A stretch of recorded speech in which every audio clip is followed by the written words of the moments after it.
Well, hello YouTube. I'm glad you're joining me today. If you're like me or like a lot of other collectors, you like collecting comic books for the art, right? Well, most specifically, the cover art. Well, when I come back, I'll show you why there could be much more on the inside. So much more. Want to see? Well, after the short video, I'll show you.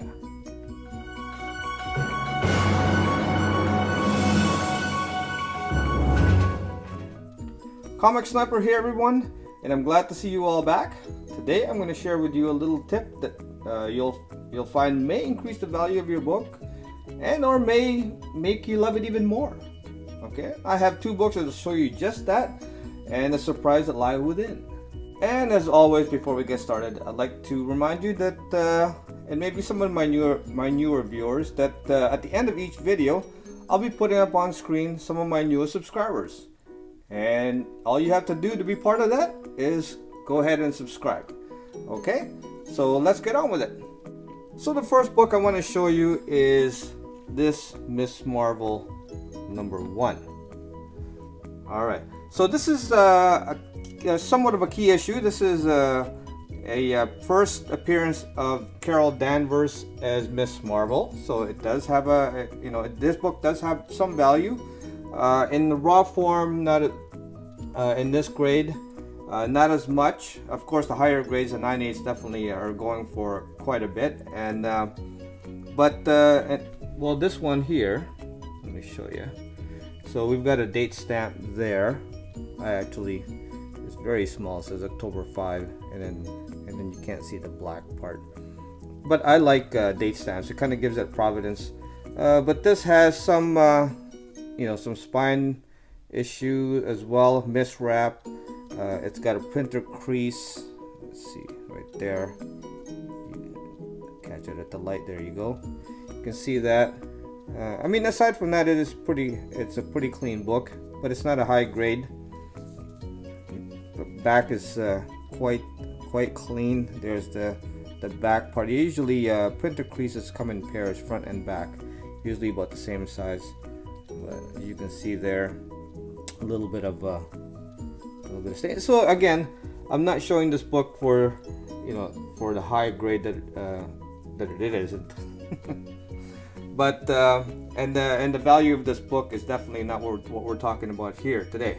If you're like a lot of collectors, you might collect comic books mainly for the covers, and this is a very nice cover as it is, as you can see, and that's perfectly okay.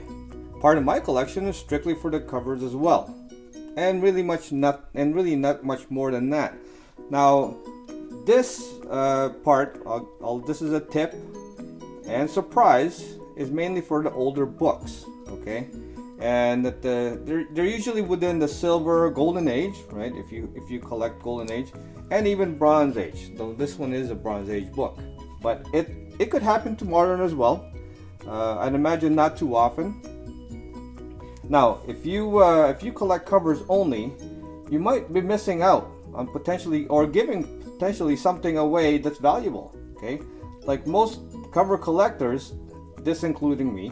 Okay, if you buy a back issue book, well, not new off the rack. What I mean is, not you didn't pick one off the rack that just came out off of your pull list. What happens is you usually look over the book front and back.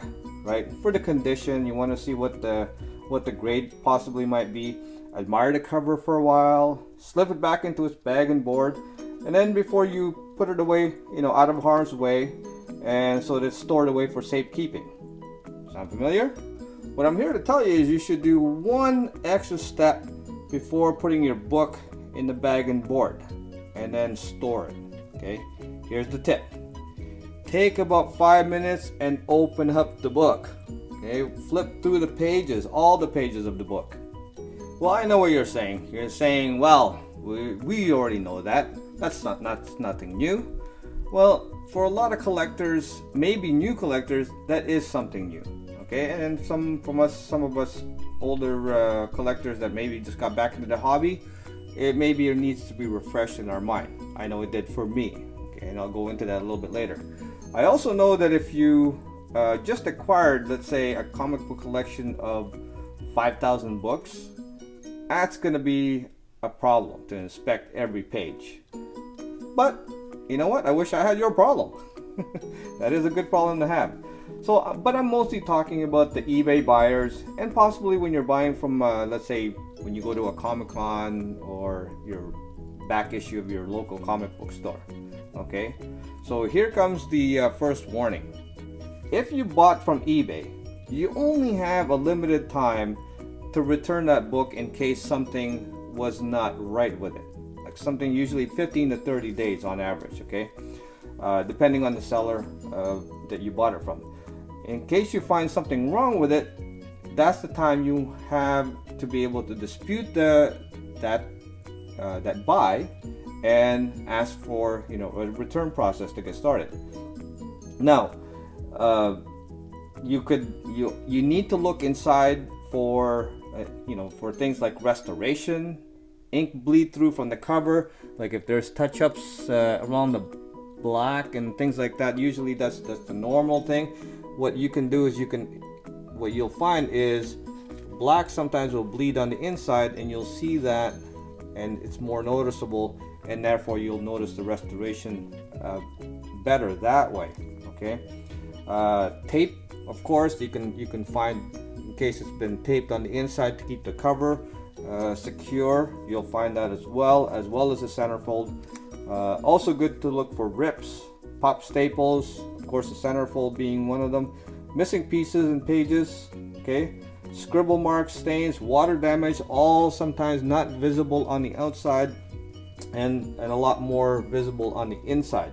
If you discover any of these things or anything else that we might not have mentioned here, that might cause you to want to return this book for a refund, or any book that you have for a refund, and if you've gone over that time limit, you just put it away and you forgot about it, and it's months later, you're going to be out of luck trying to return that book. Basically, you're going to be stuck with it. Case in point, I bought a book. This was last year, I believe, maybe even a little bit longer. But I bought an Amazing Spider-Man. Not a terribly expensive book, just a light key. But I did exactly the same thing. I glanced at the cover, right? I looked at it. I even opened it up just to check if the centerfold. I remember opening it up just to make sure that the centerfold was attached at the staples. And I looked over the covers, deciding that, hey, it was the condition I was sold, and it was pretty accurate. I was pretty happy with it. So into the bag and board it goes, and stored, and I put it away for safekeeping. Okay. It wasn't until several months later that I decided, I do read my comic books, not all of it, but the ones that I wanna that intrigues me, and this was one of them. And I decided, you know what, I wanted to read it, and then I started reading it, and it wasn't until I got to the last page that I found out there was none. So not only did the value of my comic book turn to crap because it was incomplete and missing the last page, but I was also quite disappointed because I was left hanging, that I wasn't able to read the rest of the story. So what a bummer, right?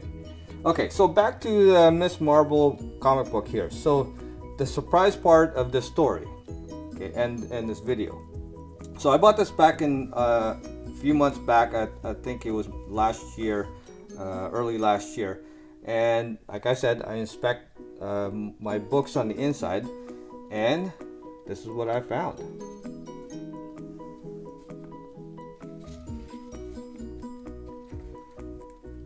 Check that out.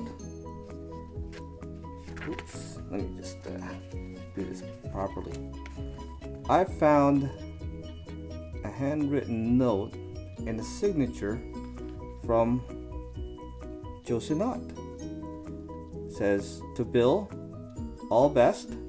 Sorry, there. To Bill, all best, Joe Sinnott. Look at that. Isn't that awesome? Let's see, let's just put that on here.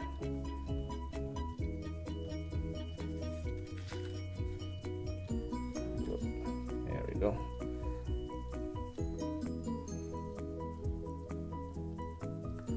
Awesome. So Now I did go back to the original ad that I bought after I had this, and I was able to still see that there was no mention of this on the ad. Okay. Now the seller might not have known it was there, okay, because he didn't mention it at all, okay, or or he neglected to mention it, and he knew it was there and just neglected to write it on the ad. I mean, we'll never know, right? I didn't bother asking him, okay, but it's and it's not a terribly expensive, it doesn't make it much more valuable having the signature on it.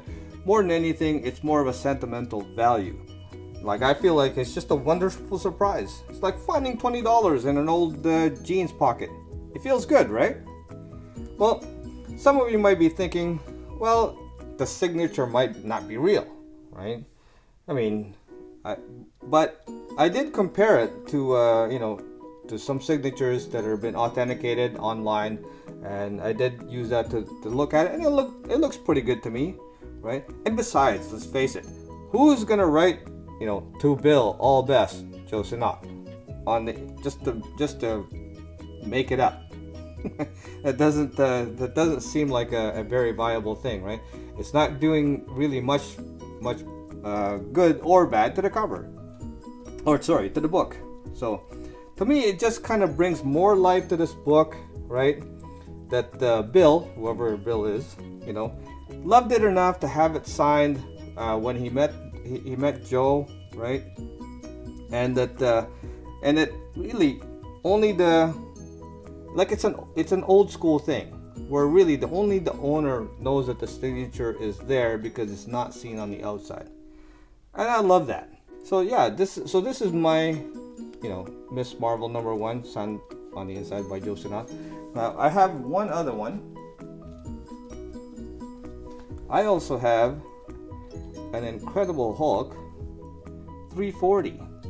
Okay, again, iconic cover, been swiped many times. Not a terribly expensive book, and this one is a bit higher in grade. There are some, 1, 2, 3, at least 3 spine ticks that I can see. Bit of a soft corner right there. Aside from that, everything else looks pretty damn immaculate.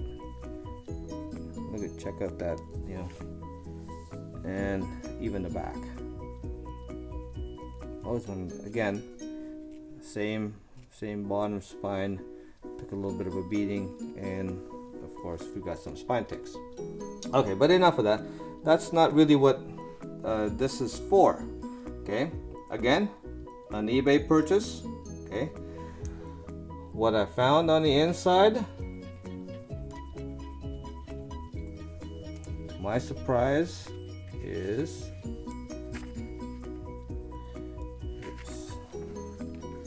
check that out, a Todd McFarlane signature. Beautiful signature. Todd McFarlane's signatures are always beautiful. They're always nice looking. So yeah. Oops.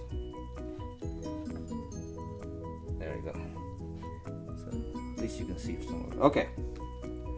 So how cool is that, right? Now, again, it wasn't mentioned by the seller on the ad. And as far as I can tell by comparing it again, it's authentic. And really, it's like finding treasure when you're not looking for it. They did this a lot back in the day before signing on the cover became all the rage, right? So, because today, most signatures, if not all, are done on the cover because people like to show them off, and also, for their monetary gains. Let's face it.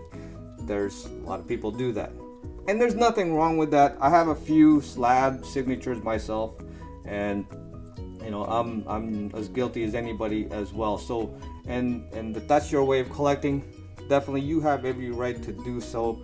Don't let anybody else tell you otherwise. Okay, they're just something I feel is more personable and unique when the signature is on the inside like this, and that only I know about it. I mean, I'm sharing it with you guys, but really I own this book. I know which book. You might have a few copies, but this specific book has a special surprise inside, right? But again, that's just me. So there you have it. Make sure you open up the pages like I said, so that you can find things like this, and these are my 2 surprise books. Okay, put both of them up there. Okay, so again, open up the pages, inspect all the books for defects in case you need to return it, because like I said, you only have so much time before you can do that. And in the case of buying comic books from, let's say, Comic-Cons or local hobby shops, if you find a defect on the inside that wasn't mentioned on the outside, or the seller hadn't mentioned, you really only have that time in front of the seller to either haggle down the book or maybe not buy it at all.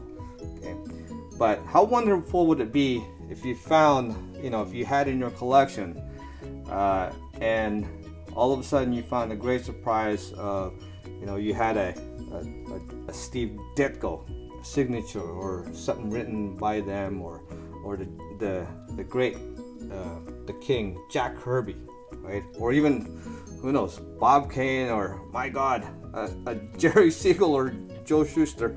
It's like hitting the lottery, right?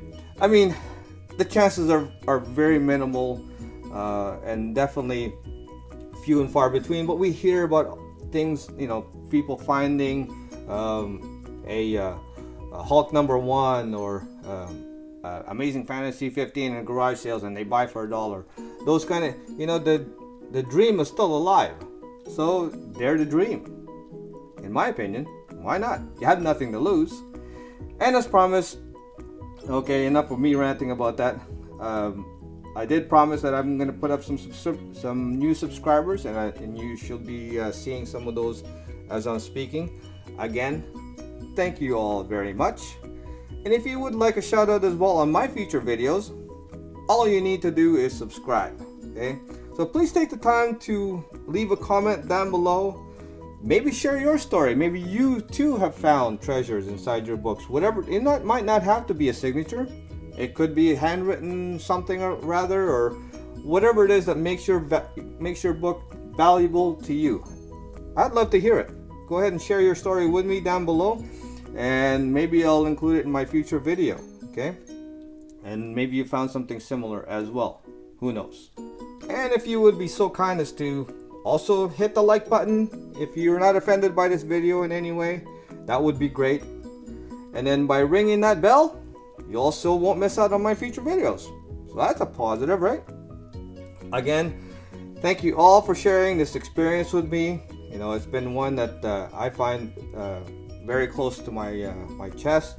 Remember, while you're out there looking for those treasures inside the treasures, enjoy the hunt. Thanks for watching.